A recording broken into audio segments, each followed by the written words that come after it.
Muy buenas noches, que el Señor continúe bendiciendo sus vidas. Estamos para una nueva enseñanza bíblica. Vamos a orar antes de comenzar. Precioso Dios, te adoramos y te exaltamos en esta hora. Amado Dios y Padre Celestial, aquí estamos, Señor, rendidos delante de ti. Señor, para impartir tu palabra, para recibir lo que viene de tu Santo Espíritu a nuestro corazón, a nuestro espíritu, en el nombre de Jesús. Tu bendición, precioso Jesús, en cada persona, en cada familia, Señor, que en esta hora se dispone, amado Rey, para oír tu palabra, para atesorarla, Señor, y también para ejecutarla, en el nombre de Jesús. Amén y amén. Amén. El tema lleva como título: perdonar es del Espíritu. Perdonar es del Espíritu. Y la porción bíblica que vamos a estar leyendo para dar inicio es Mateo 5:48. Sed pues vosotros perfectos, como vuestro Padre que está en los cielos es perfecto. Amén. Que el Señor añada la bendición a su palabra. Aquí Jesús nos habla de una perfección. Le está hablando a sus discípulos de una perfección y se refiere a madurez. La palabra perfección ahí es madurez, en lo que Dios más practica con nosotros. Perdonar. Perdonar es del Espíritu. Tiene que cada persona disponer en su corazón, rendido a Dios, disponer su espíritu para que desde el Espíritu Santo de Dios venga el poder perdonar. Porque humanamente la persona no va a poder hacerlo. Perdonar es del Espíritu. Hay cosas que son muy difíciles de perdonar, quizás otras no tanto, algunas no duelen mucho, pero hay otras que dañan el corazón de la persona. El perdón es lo que sostiene la relación que tenemos nosotros con nuestro Dios. Ahí se sustenta esa relación. Continuamente estamos fallando, pero seguimos yendo a Dios.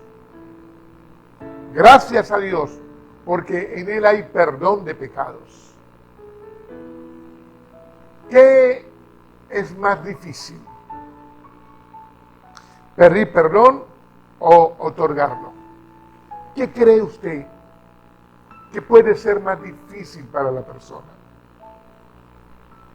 En Lucas capítulo 17, versículo 1, la palabra de Dios dice, en ese momento Jesús le está hablando a sus discípulos y el Señor les dice que imposible que no vengan tropiezos, pero hay de aquel por quien vengan los tropiezos. La palabra tropiezos ahí también se entiende por ofensas. Imposible que no vengan ofensas a nuestra vida, le está diciendo Jesús a sus discípulos. Porque siempre habrán ofensas, siempre habrán tropiezos, siempre nosotros, por muy tranquilo que estemos, vendrá alguien a tratar de sacarte de control, a ofender, a ponerte un tropiezo. Jesús se lo está diciendo a sus discípulos. Ahora, yo pregunto, ¿quién necesita más el perdón? ¿El que ofende o el ofendido? ¿Quién necesita más ese perdón? Los dos. Los dos lo necesitan. ¿Por qué? Porque hay una cárcel, hay ataduras, hay maldición. Para ambos. Los dos van a necesitar. Frecuentemente las personas ofenden y siempre necesitaremos de ese perdón. A veces no es que te ofendieron, a veces es que tú ofendiste a alguien. Perdonar es liberador, trae sanidad y libertad al corazón. Humanamente es un batallar. Hay quien lo hace de la boca para afuera, para quedar bien.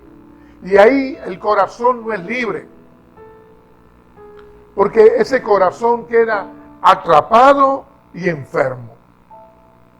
Proverbios 4:23 dice la palabra de Dios: sobre toda cosa guardada, guarda tu corazón, porque de él mana la vida. Realmente lo más valioso que tiene el ser humano que debe cuidar después de la salvación es su corazón. El corazón es atacado, es golpeado, es bombardeado. Por eso tenemos que cuidarlo más que otras cosas que tú ves como muy valiosas de las cosas que tienes. Salomón está como advirtiendo: por favor, guárdalo, protéjalo de tantas ofensas que pueden haber alrededor. Ahora, la mejor manera para nosotros proteger nuestro corazón es mantenerlo sano, ser perdonadores en la práctica constantemente para tenerlo sano, y así lo tengo protegido y así lo tengo guardado. En Mateo capítulo 6, versículo 14, en el mismo sermón del monte, Jesús le dice a sus discípulos que nos perdonemos los unos a los otros, perdonemos a los hombres sus ofensas, para que así nuestro Padre nos perdone a nosotros. En Marcos capítulo 11, versículo 25, Jesús nos dice que cuando oremos, perdonemos si hay algo contra alguien, para que entonces nuestro Padre que está en los cielos nos perdone a nosotros nuestras ofensas. Jesús nos está enseñando constantemente de que debemos ser perdonadores, porque si hay algo contra alguien y no lo has solucionado con el perdón, de nada te sirve orar. Tu oración no va a ser contestada si tú no resuelves lo que pudieras tener contra otra persona. Ahora, ese perdón es espiritual. Viene del Espíritu de Dios a nuestro espíritu. Somos ministrados para poder perdonar. Perdonar pareciera a veces que humanamente no es posible. Pero, ¿cuál es la instrucción que Jesús nos quiere o que nos muestra en la palabra? Que aprendamos a perdonar. Y aquí hay un ejercicio práctico para todos. Por un instante, cierra tus ojos. Tú que oyes esta enseñanza, cierra tus ojos. ¿Todo está bien? ¿Cómo estás? ¿Hay falta de perdón? Lo humano siempre va a estar. Y en medio de tanta humanidad, nosotros con la espiritualidad aprendemos y perdonamos. Ya puedes abrir los ojos. Si no hay problema con ninguna persona, gloria a Dios. Pero si hay alguien que Dios te mostró algo que debes perdonar, o a alguien que debes perdonar, o ir a pedirle perdón, no esperes a mañana, hazlo hoy, mientras tengas tiempo, hazlo. Ese perdón tiene que ver con el Espíritu Santo y su fruto. Viene del Espíritu, es el Espíritu Santo trabajando en nosotros, desarrollando ese fruto. Sin el Espíritu Santo y sin Cristo no podemos hacerlo. Cuando yo les hablo del fruto del Espíritu Santo, Gálatas 5:22 nos los muestra. Son 9. Y el perdón tiene que ver con cada uno de los frutos del Espíritu. Tiene que ver con el amor, tiene que ver con el gozo, tiene que ver con la paz, con la paciencia, con la bondad, con la fe, con la benignidad, con la mansedumbre, con la templanza. De cada uno de esos frutos el perdón agarra. Cuando el fruto del Espíritu es trabajado en nosotros, cada uno de ese fruto aporta para que tú puedas perdonar. Si no hay espiritualidad, si no hay un fruto desarrollándose en nosotros, imposible que perdones. Lo harás de la boca hacia afuera y de nada va a servir. Ahora, yo quiero enseñarles por medio de una historia muy conocida. Es esa historia. Seguro la has oído muchísimas veces. Les hablo de José. José es una historia que nos da muchísima enseñanza.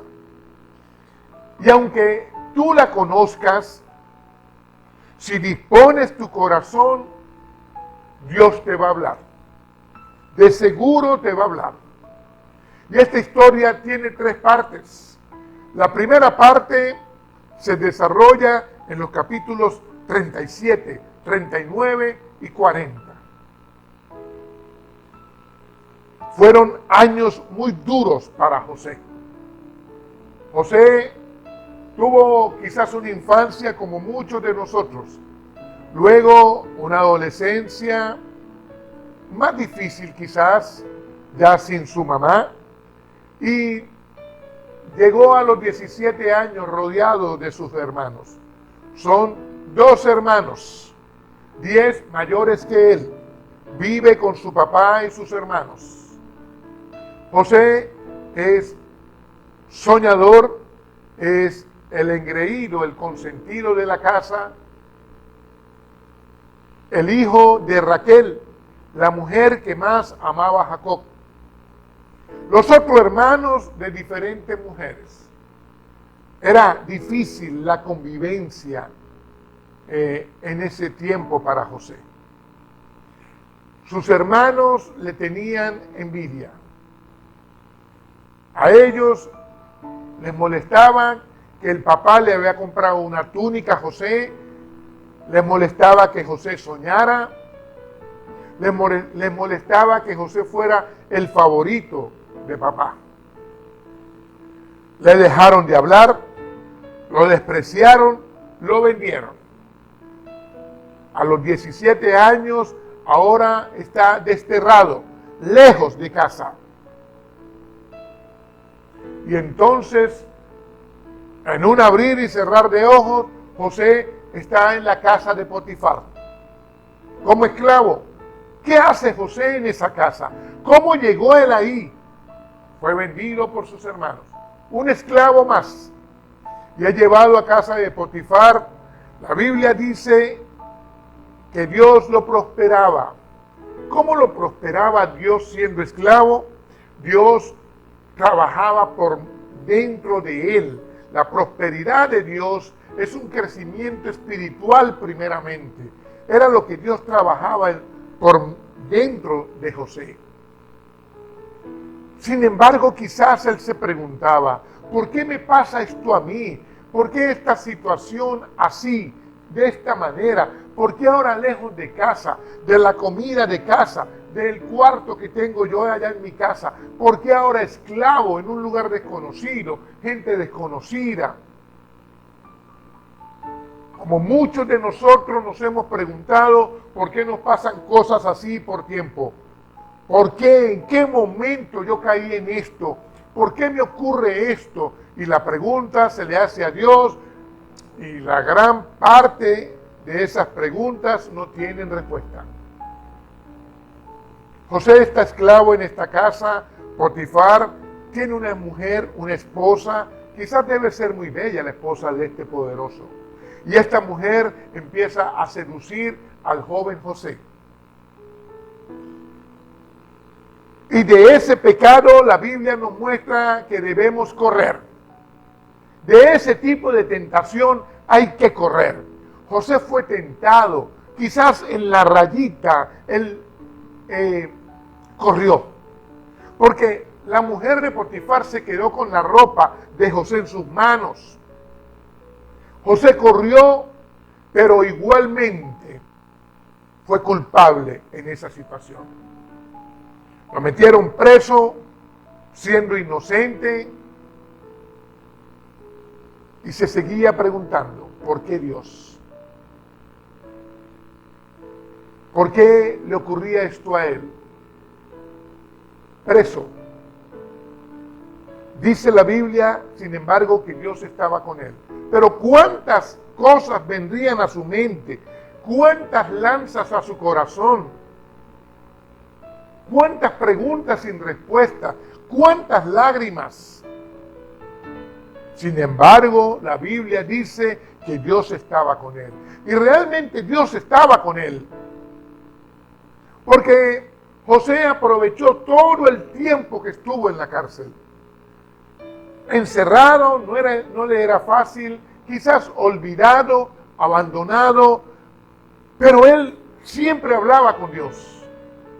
Aunque él era inocente, pero sí quizás atravesando un desierto, como te ha tocado a ti, quizás atravesar un desierto donde tienes preguntas sin respuestas, donde no sabes cómo saldrás de ese desierto, o una tormenta, donde no sabes cómo podrás seguir aguantando. Quizás estos eran los años de José en la cárcel. Fueron varios años que él estuvo en la cárcel siendo inocente. Y la pregunta, ¿por qué Dios me sucede esto? Como muchos de nosotros, quizás algunos a muchísimos kilómetros de su casa, de su familia, con muchas situaciones que no las propiciaste tú quizás. Algunos con el corazón dañado. Son tantos los golpes que quizás te ha lanzado la vida que el corazón como que lo tienes dañado. Pero la Biblia tiene un versículo, tiene muchos, pero hay uno en especial que es una garantía para todo aquel que ama a Dios.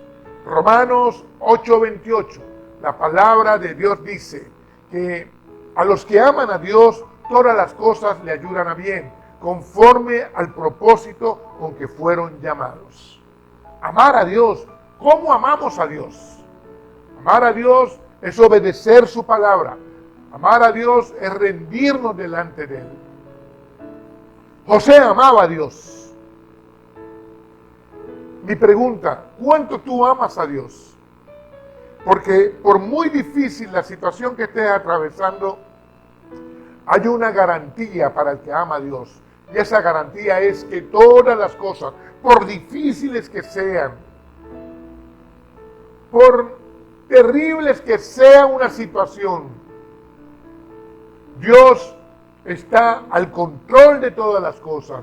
Y esa situación difícil, Dios la convertirá en buena. Habrá una buena oportunidad para cada uno, aún en la situación más difícil. Porque hay un propósito. Propósito es plan original. El plan original con que Dios te llamó se va a cumplir. ¿Cuál es ese plan original con que Dios te creó a ti? El que tú le adores. El que tú te rindas delante del Señor. Y entonces salvación a nuestra vida, familia, iglesia, el emprendimiento que sueña, todas las cosas, pero primeramente ríndete al Señor. Eso es amar a Dios. Y si lo hacemos, aún en una situación difícil, aún en un país que no es tu país, aún en la situación que tú atraviesas, hay una garantía. Todas las cosas ayudan para bien. Ten confianza. ¿Sabes quién tenía confianza aún en su situación que era muy compleja? José. José tenía confianza en Dios y llegó el día. Llegó la segunda parte de su historia. Llegó el día en el capítulo 41 de Génesis. En el palacio necesitan a un intérprete. Han pasado 13 años.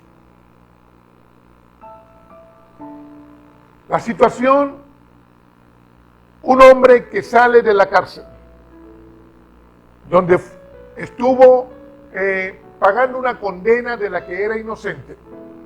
Pero ahora el faraón ha tenido un sueño y no tiene intérprete. Necesita interpretación para el sueño.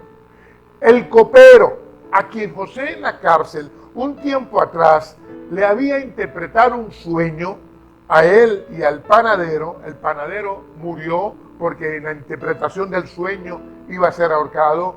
El copero iba a ser otra vez puesto al lado del faraón. Le cuenta eso al faraón y le dice: en la cárcel hay un hombre, un hebreo que se llama José. Él interpreta sueños. Mandaron a llamar a José y lo pusieron frente a Faraón. Faraón le dice: con que tú interpretas sueños. Y José le responde: no está en mí, sino el Dios a quien yo sirvo, a quien yo sigo, él sí. En él está, dice José. Y entonces viene la interpretación.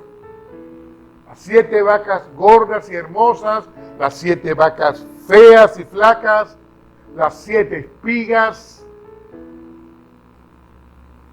el hambre que vendría sobre la tierra, Egipto, un imperio que alimentaría a toda la humanidad.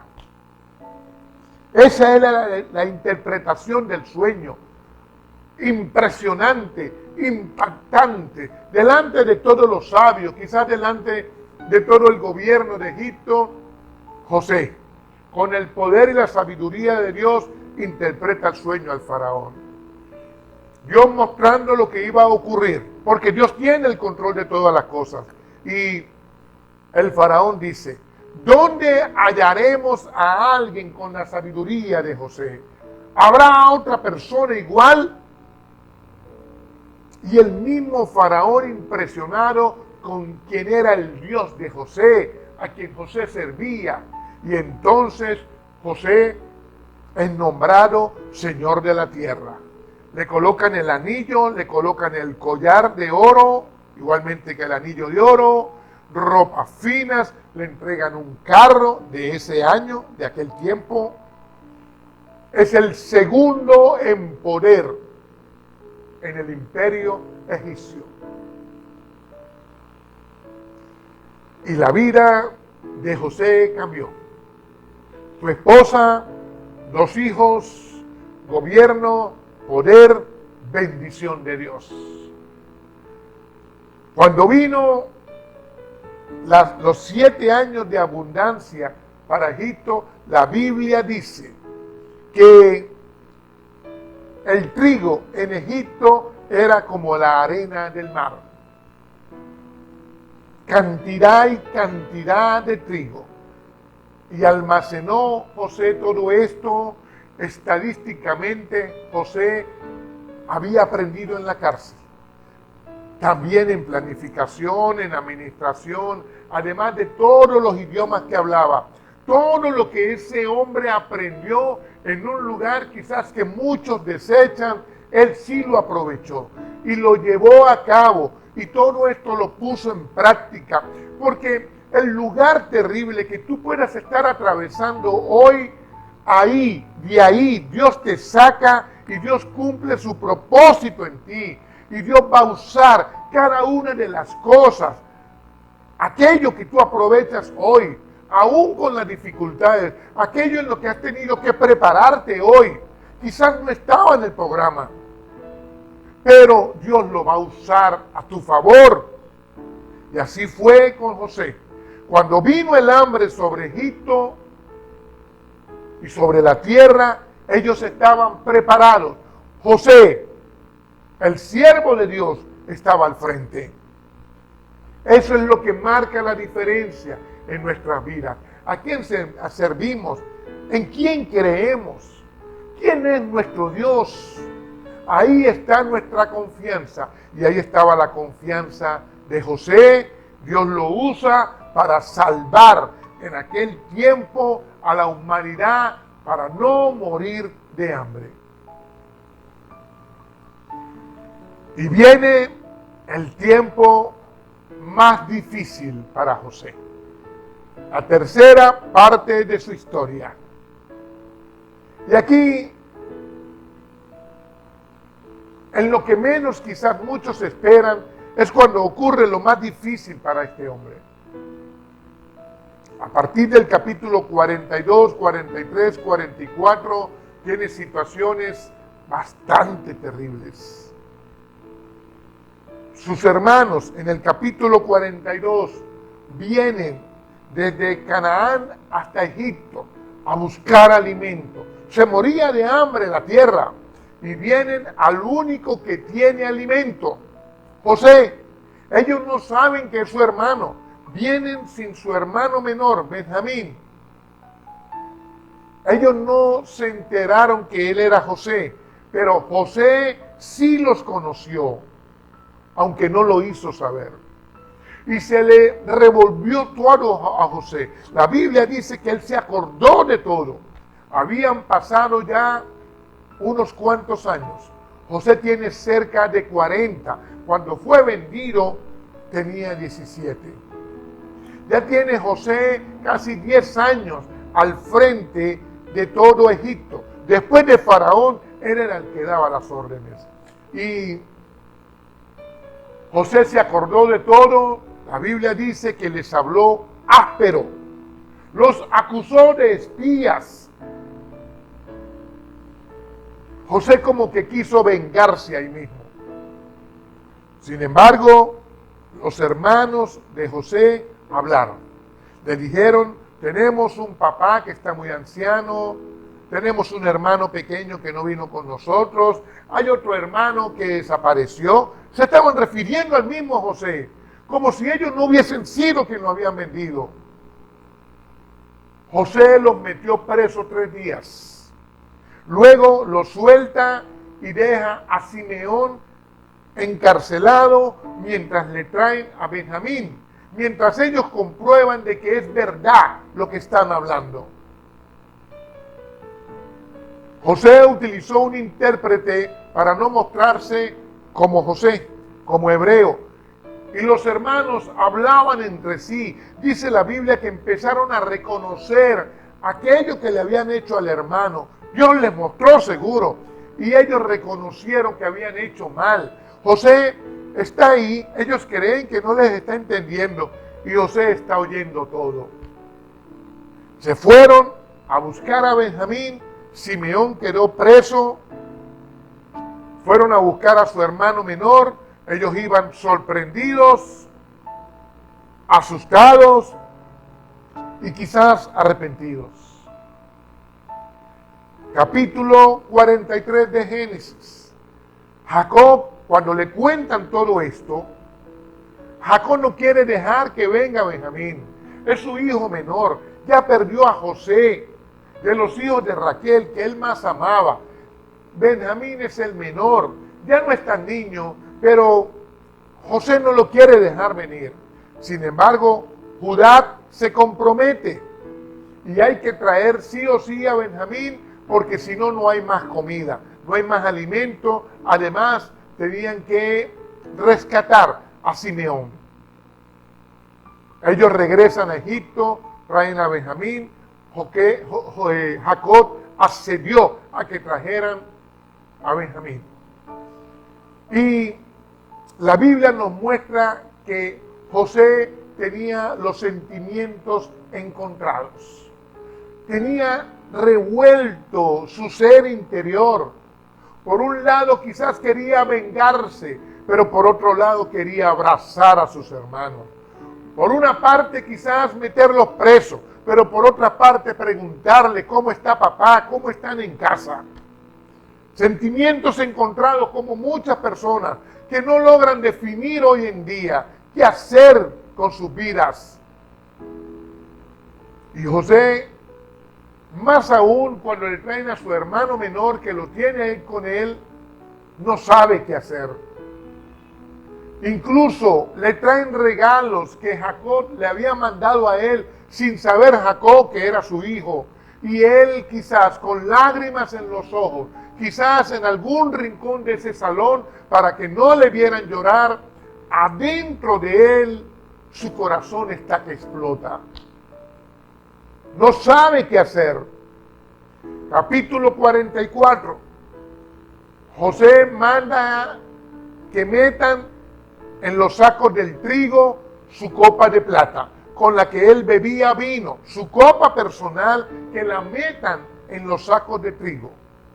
Cuando los hermanos salen y van vía Canaán, quizás en algún peaje, en alguna alcabala de aquel tiempo, los paran. Oríllese a la derecha, seguro le dijeron.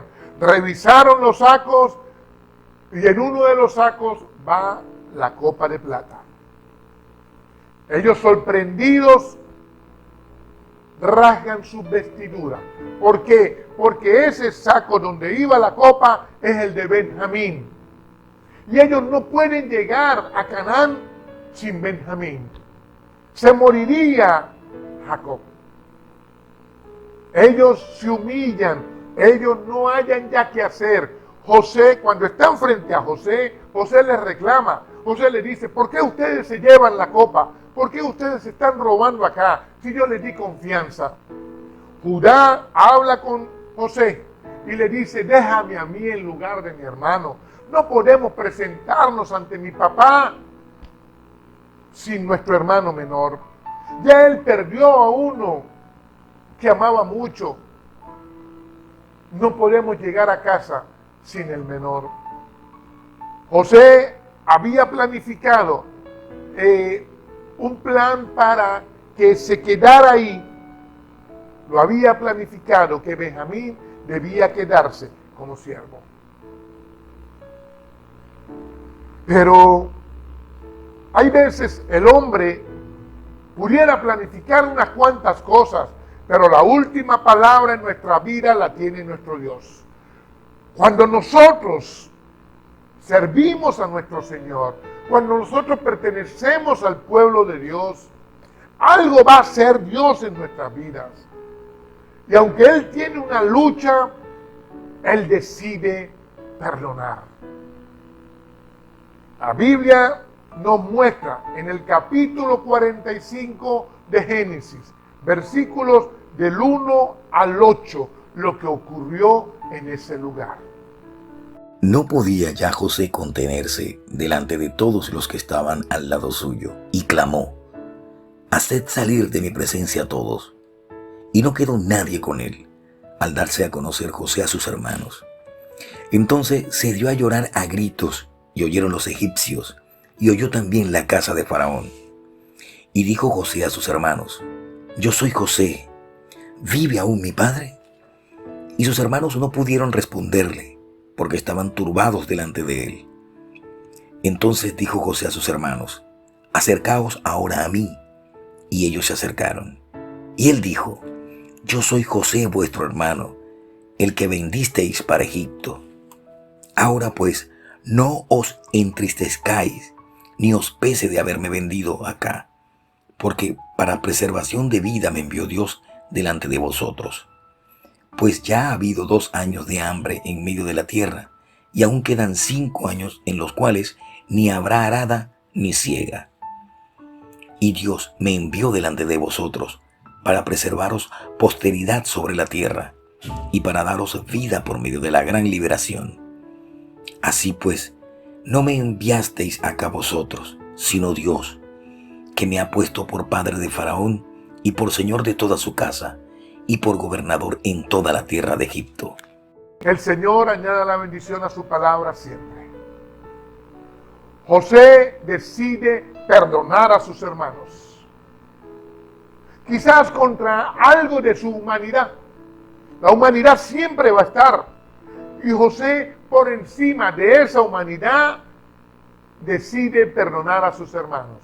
Y aquí nos encontramos con 3 cosas que ocurren cuando tomamos la decisión de perdonar, de extender perdón, de pedir perdón, de que el perdón ministre nuestras vidas. Ocurren 3 cosas. Lo primero, libera del dolor. El perdón libera del dolor. Y José no se podía contener, dice la Biblia. Él era el que daba las órdenes, y eso es peligrosísimo, porque el que da las órdenes, el que tiene poder, puede explotar. ¿Se imaginan que él hubiese explotado? Se lleva por delante a todos. Él podía vengarse ahí mismo. Pero su corazón pertenecía a Dios. Su corazón estaba en Dios. Y entonces él tiene un batallar entre lo humano y lo divino. Como muchos de nosotros, situaciones que tenemos en el día a día y se presenta una batalla entre tu humanidad y tu espiritualidad. Tu espiritualidad te va a traer lo divino de Dios. La humanidad no va a traer lo cotidiano, de lo que el mundo habla, de lo que el sistema te ha aconsejado. Pero lo de Dios supera a todo lo que le presentes. Nosotros hagamos nuestra parte, Dios hará la de él. Y entonces José los manda a salir a todos. Reconoce, libre al reconocer que él necesitaba perdonar a sus hermanos. Los manda a salir a todos, queda solo con sus hermanos y empieza a llorar. Y comienza a experimentar el perdón genuino. Eso ocurre, libre del dolor, cuando nosotros perdonamos. Lo segundo que ocurre es restauración. Él fue restaurado. Su corazón por tiempo fue golpeado. Por mucho tiempo fue golpeado. Su corazón había permanecido por años en abandono, en desprecio, en traición, en tristeza, en humillación, en frustración. Vendido, esclavo, preso. ¿Cuántas cosas le ocurrieron? Tenía quizás el corazón roto, pero el Señor lo restaura. Restauración familiar. Ahora está con sus hermanos y les dice: hermanos, soy yo, José. Sus hermanos quedan turbados, quedan en shock, llenos de terror quizás, bloqueados, no saben qué hacer. Y José le dice: acérquense a mí, soy yo su hermano. ¿Cuántas situaciones en las familias? Porque los hermanos no se hablan, porque los padres no se hablan con los hijos, porque los cónyuges no se tratan. ¿Cuántas cosas vienen a la vida de la persona cuando el enemigo les permeó y los dividió? Y entonces esa falta de perdón rompe los corazones. Ese corazón tiene que ser restaurado en Dios. Restauración familiar es lo segundo que viene. Lo tercero, Dios te regresa la perspectiva en tu vida. Se regresa a nosotros. Dios nos trae nuevamente la perspectiva en la vida, el propósito, el por qué estás en la tierra. José le dice a los hermanos: tranquilo, hermano, no se entristezcan ustedes, no tengan pena. Dios me envió aquí a este lugar para preservar vidas. Me envió delante de vosotros. Fue Dios que me envió para preservar las vidas. En el plan de Dios, Dios me trajo a este lugar. Es lo que está diciéndoles José. El Señor y Dios, nuestro Señor y Dios, tiene el control de todas las cosas. Aún de una situación difícil en tu vida, Dios tiene el control. Y el Señor nos muestra en la palabra que su propósito está por encima de la circunstancia, que la posición de hijo de Dios está por encima de tu condición de vida actual. Puedes estar atravesando una condición muy difícil, quizás con muchas limitaciones, quizás atravesando un desierto o bajo una tormenta. Pueden ser tus circunstancias, pero por encima de esa circunstancia un propósito, el propósito de Dios. Por encima de esa condición de vida, una posición, la posición de hijo de Dios. Y Dios tiene el control de todo en tu vida, porque tú eres un hijo de Dios. Así como a José, a cada uno de nosotros, libre del dolor, restauración, y nos regresa a la perspectiva, porque el perdón es muy espiritual. Perdonar es del Espíritu. Así ocurrió con José, así ocurrirá con nosotros. La vida de José es un ejemplo de perdón, pero hay un ejemplo mayor en la palabra de Dios en cuanto al perdón. Jesucristo es el mayor ejemplo de perdón para el ser humano. Jesús nos lo enseña con su vida. Él dio su vida por nosotros para perdón de pecados.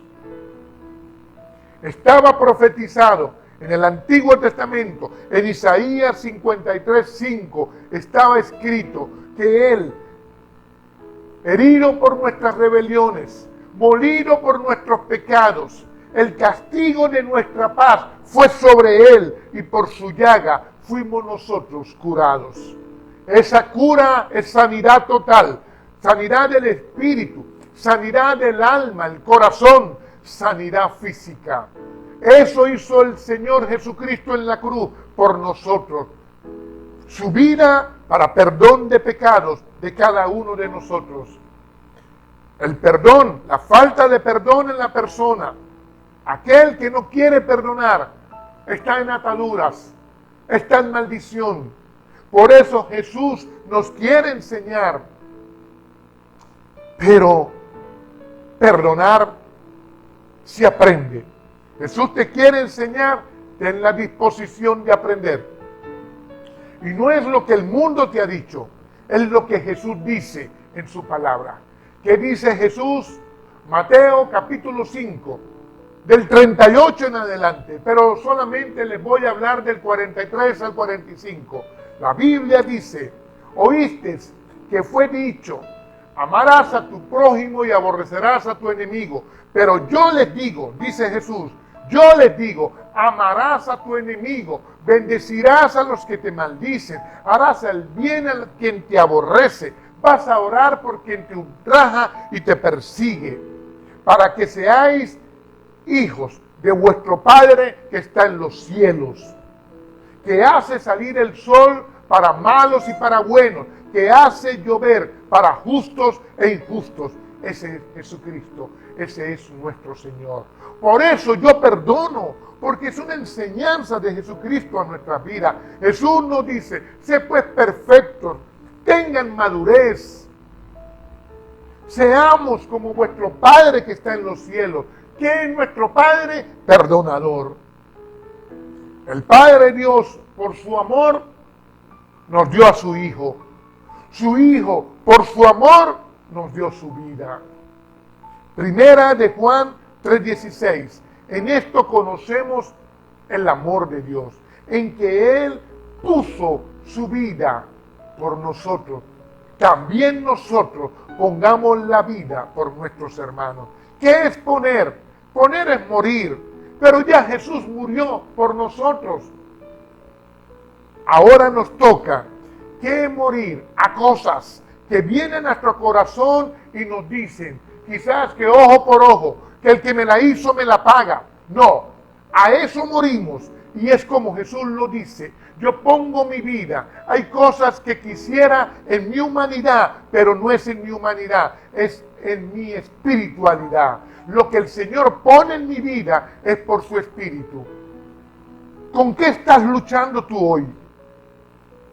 ¿Qué te hicieron? ¿Alguien te ofendió? ¿Te golpearon? ¿Te traicionaron? Lo que haya sido, suéltalo. Lo que te hayan hecho, suéltalo. No te aferres más a eso, suéltalo.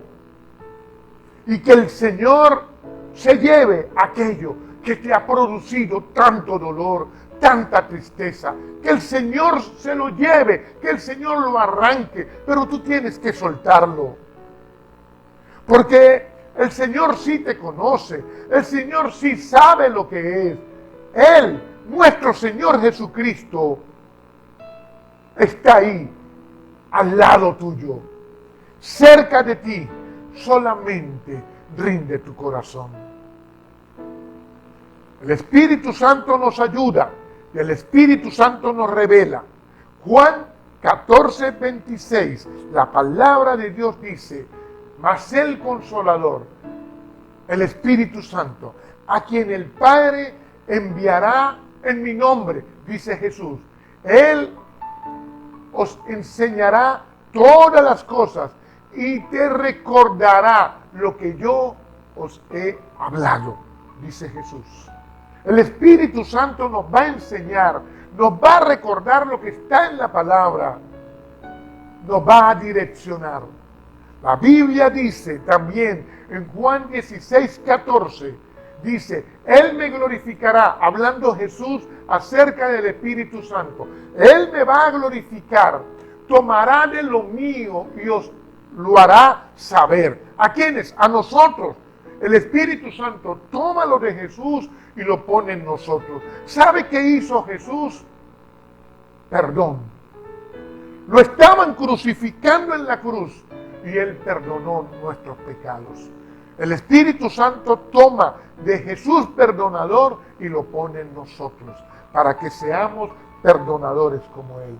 Pero esto es del Espíritu. Sin el Espíritu Santo no podemos. Así que anhela al Espíritu Santo y perdona como Jesús. Dile: Espíritu Santo, ayúdame, direccióname, porque no quiero perdonar. Porque lo que me hicieron me dolió. Porque lo que me hicieron me quiero vengar. Háblalo con Dios. Dile, pero suelta. Dile: Espíritu Santo, enséñame a ser como Jesús. Enséñame lo que Dios quiere de mí. Y entonces suelta. Y el Espíritu Santo se encarga de lo demás. Extiende perdón. Perdona. Que no hayan situaciones en tu vida por falta de perdón. Tú tienes un valor muy grande que Dios te dio. Pero haz lo que el Señor te manda en su palabra. Oremos. Amado Dios y Padre Celestial, honor y gloria siempre a ti, precioso Dios. Yo he impartido tu palabra, Señor, sabiendo que tu palabra no regresa vacía, que va a ser para lo que fue enviada. Oro en esta hora, precioso Dios, por cada persona que dispone su corazón, que se rinde delante de ti, precioso Jesús, Señor, y que te dice que tomes todo lo que tienes, Señor, en el nombre de Jesús.